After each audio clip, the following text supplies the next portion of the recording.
7 years na po ako. Yung mga bata na kwento sa akin kung paano nila nakuha yung hustisya nila, tapos nagbago yung buhay nila once na natulungan sila ng mga staff dito tsaka ng PREDA. So yun yung laging nagmo-motivate sa akin na mas lalo pang galingan yung trabaho ko at pumasok sa PREDA.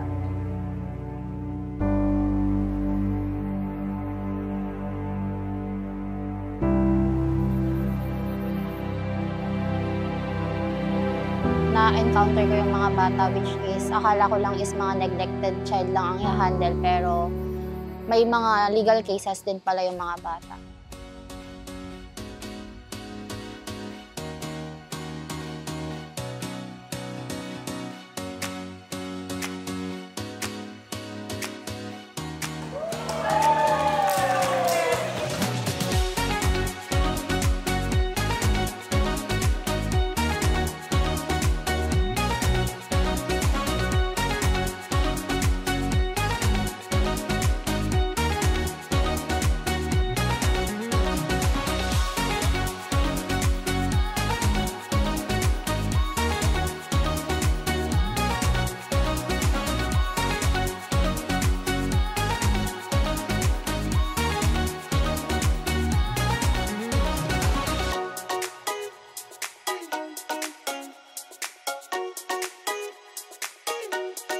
Pero ang pinaka nakakatuwa para sa akin na makita is yung ngiti ng mga bata. After everything na nangyari sa kanila, makikita mo yung isang ngiti lang na magpapabago. Ito yung rason kung bakit ako parang nagtatrabaho o pumapasok araw-araw.